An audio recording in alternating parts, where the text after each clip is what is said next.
Do you know anything about weak verb and strong verb, regular verb and irregular verb? These are very, very important things. Did you hear about this? No? No worries. I am there to help you. Here in this video, I am going to discuss about weak verb and strong verb, regular verb and irregular verb. But before moving on to the video, I need to introduce myself. Hey, hi guys, this is Anup Sarkar. This is my Pathshala and you are most welcome to Winglish Pathshala.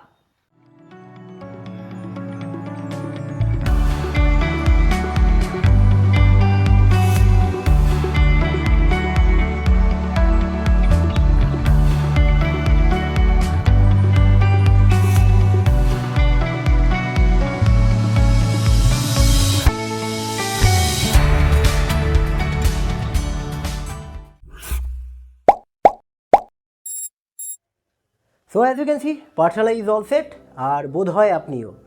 তো আজকে কি বোঝাবো? Week verb and strong verb, regular verb and irregular verb, এগুলো কি কি কাজে লাগে সে সমস্ত জিনিস পরে হবে। তার আগে আমাকে একটা জিনিস আপনারা ইনফর্ম করবেন, আপনারা কি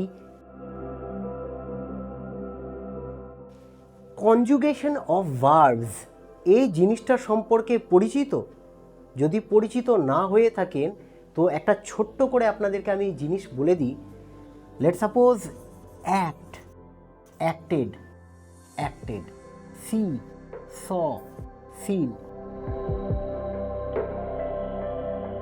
কি লিখলাম? Act, acted, acted, see, saw, seen, bless, blessed, blessed. Like the same way do, did, done. এইগুলো কি পড়েছেন বা শুনেছেন? অবশ্যই শুনেছেন, হামেশাই শোনা যায়, আর এগুলো ছাড়া কিছু হয়ও না। এই যে তিনটে করে ফর্ম অনেক জায়গায় বোঝানো হয় না, V1, V2 অ্যান্ড V3। এই যে V1, V2, V3 কি? এগুলো ভার্বেরই রকম ভেদ। রকম ভেদ মানে হলো এইগুলো আমরা সাধারণত প্রেজেন্টে লাগাই, এইগুলোকে পাস্টে লাগাই, আর এইগুলোকে পারফেক্ট টেন্সে লাগাই। তাহলে এইগুলোই কিন্তু V1, V2, V3 হিসাবে পরিচিত, সবাই জানে, এইরকমভাবেই মুখস্থ করে বা পড়ে, আমি জানি। তো এবার একদম প্রপারলি গ্রামাটিক্যালি এগুলোকে কি বলা হয়? এগুলোকে বলা হয় কনজুগেশন অফ ভার্বস। মনে থাকবে, কনজুগেশন অফ ভার্ব, যেখানে ভার্বের তিনটে করে আমরা রূপ পড়ি, যেমন see, saw, seen, do, did, done, এইগুলো কাট, কাট, কাট। তারপরে এখানে যেমন দিয়েছি act, acted, acted, acted, bless, bless, blessed, এই জিনিসগুলো, এইগুলো তিনটে করেই রূপ। তাহলে এইগুলোই হচ্ছে কনজুগেশন অফ ভার্ব। আর আজকে এটা বললাম তার কারণ আছে, দেখতে থাকুন, অবশ্যই বলছি। স্বাভাবিকভাবেই মনে হতে পারে যে কনজুগেশন অফ ভার্ব আমি কেন বোঝালাম? উইক ভার্ব আর স্ট্রং ভার্ব পড়াবো, রেগুলার আর ইরেগুলার ভার্ব সম্পর্কে আপনাদেরকে আমি বোঝাবো, তো তার মধ্যে কনজুগেশন অফ ভার্বস কোথা থেকে আসছে? খুব সহজ একটা জিনিস আপনাদেরকে মনে রাখতে হবে, এই কনজুগেশন অফ ভার্বের ওপরেই কিন্তু ডিপেন্ড করে regular verb and irregular verb আর weak verb and strong verb হয়। সাধারণত আমি এই দুটোকে দুটো করে যে আলাদা আলাদা করে বলছি, রেগুলার অ্যান্ড ইরেগুলার, স্ট্রং আর হচ্ছে উইক, এইগুলো কিন্তু সেম জিনিসই। কীরকম?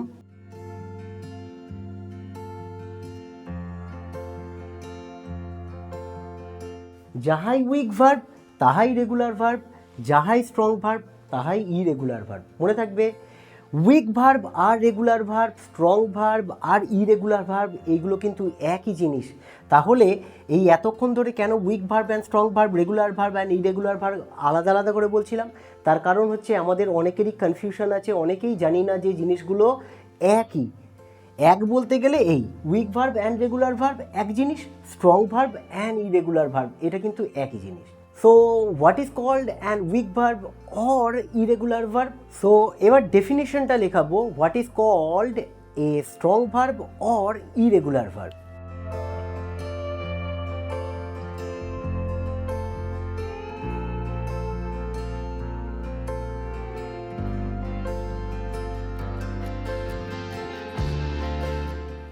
A verb which changes its vowels in its past or past participle form is called a strong verb or an irregular verb.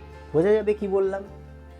যে ভার্ব রূপান্তরিত হওয়ার সময় তার ভিতরকার যে ভাওয়েলগুলো থাকে সেগুলো পরিবর্তন করে দেয়, তাকে বলা হয় strong verb or irregular verb. মনে রাখার জন্য একটা কথা বলি, সাপোজ বলে না এক ঘুষি মেরে নাক ফাটিয়ে দেবো, তার মানে কি এক ঘুষি মেরে মুখ চোখ পুরো শেপ চেঞ্জ করে দেবে। সেটা কে পারে? যে স্ট্রং হয় সেই তো। উইক হলে কি চেঞ্জ হবে? কি চেঞ্জ হবে? কিছুই চেঞ্জ হবে না। তাহলে এটা কিন্তু মনে রাখার একটা উপায়। তাহলে এটা একটা স্ট্রং জিনিস যে চেঞ্জ করে দেয়, ভিতরকার ভাওয়েলগুলো চেঞ্জ করে দেবে, সেটা হয়ে যাবে স্ট্রং ভার্ব বা ইরেগুলার ভার্ব। আর একটা জিনিস মনে রাখতে হবে, যা স্ট্রং তা কিন্তু খুব কমই দেখা যায়। স্ট্রং ম্যান কি আমরা রাস্তায় গেলেই দেখতে পারবো? স্ট্রং যে একজন person, a person who strong can not be seen regularly. তো একজন ব্যক্তি যে স্ট্রং হবে তাকে কিন্তু সচরাচর রাস্তায় দেখা যাবে না, বা রাস্তায় আমরা যে সমস্ত ব্যক্তিদের দেখি তারা সবাই স্ট্রং নয়, বেশিরভাগই উইক। শুধু হ্যান্ডসাম বা প্যাকওয়ালা ব্যক্তি খুব কমই দেখা যায়। তাহলে যা ইরেগুলার তা কিন্তু স্ট্রং। এটা মনে রাখার একটা পদ্ধতি আমি বলে দিলাম। এর কোনো সায়েন্টিফিক ওয়ে নেই বোঝার, কিন্তু এটা একটা পদ্ধতি মনে রাখার। অনেক কিছুই তো পদ্ধতিতে মনে রাখতে হয় অনেক রকমভাবে, এটা একটা রকম মনে রাখতে পারে। এক্সাম্পল কি হতে পারে? এক্সাম্পল হতে পারে, লেট সাপোজ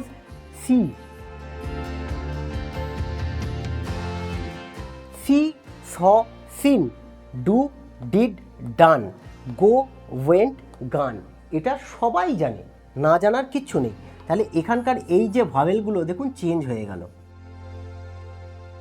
যে ভার্ব পরিবর্তিত হওয়ার সময় যখন পাস্ট ফর্মে যাবে বা পাস্ট পার্টিসিপল ফর্মে যাবে, তখন ভিতরকার ভাওয়েলগুলো পুরো চেঞ্জ করে দেবে, সেটা হয়ে যাবে স্ট্রং ভার্ব বা ইরেগুলার ভার্ব। ঠিক আছে? আর রেগুলার ভার্ব কাকে বলে? Same way, what is called a weak verb or a regular verb? Just কিছু মুছেই হয়ে গেল, ঠিক? বা এর যে ডেফিনিশনটা থাকবে সেটাও কিন্তু ইজিলি হয়ে যাবে। রেগুলার ভার্ব বা উইক ভার্ব কি? এখানেও কিছু চেঞ্জ করে দিতে হবে। A verb which changes its vowels করেছিলাম, তাহলে এখানে কি করতে হবে? এখানে করতে হবে a verb which,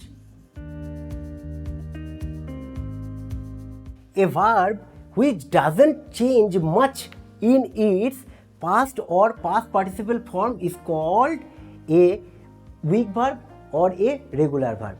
week verb বা রেগুলার ভার্ব কাকে বলে? যখন এগুলো পাস্ট ফর্মে যাবে বা পাস্ট পার্টিসিপল ফর্মে যাবে, এর ভিতরকার ভাওয়েল টাওয়েল কিছুই চেঞ্জ হবে না সেরকমভাবে, অল্প কিছু চেঞ্জেস আসবে। কী চেঞ্জেস আসবে সেটা এক্সাম্পলে পুরো ক্লিয়ার হয়ে যাবে।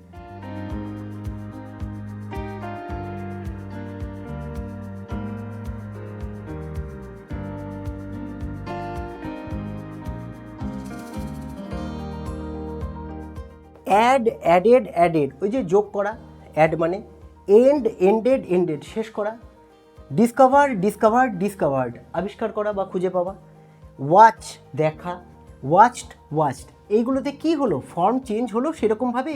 এটা ছিল, সঙ্গে একটা ইডি যোগ হলো। এটাও তাই।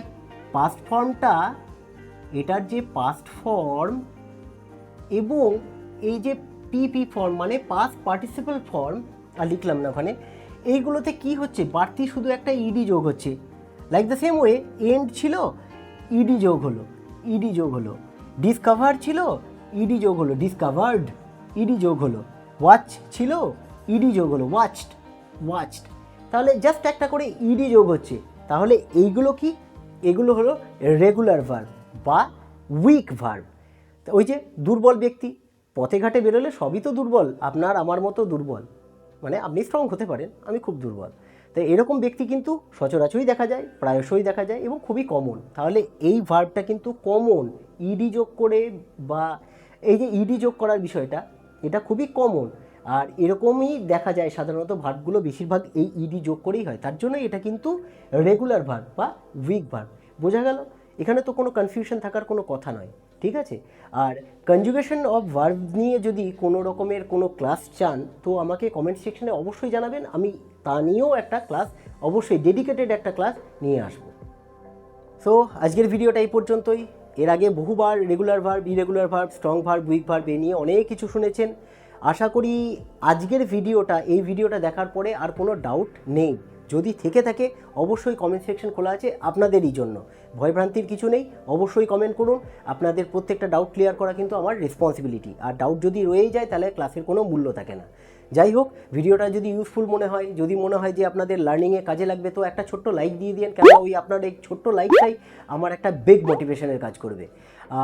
আর কি, আর দেখা হচ্ছে নেক্সট ব্লগে। একটা জিনিস তো ভুলেই গেছি, সাবস্ক্রাইব করে নিয়ে, কেননা এই চ্যানেলে আপনাদের জন্য এরকমই লার্নিং মেটেরিয়াল আমি নিয়ে আসি। তো দেখা হচ্ছে নেক্সট ইন্টারেস্টিং এরকম কোনো ক্লাসের সাথে। ততক্ষণ পর্যন্ত সুস্থ থাকবেন, ভালো থাকবেন, আর keep practising and keep learning.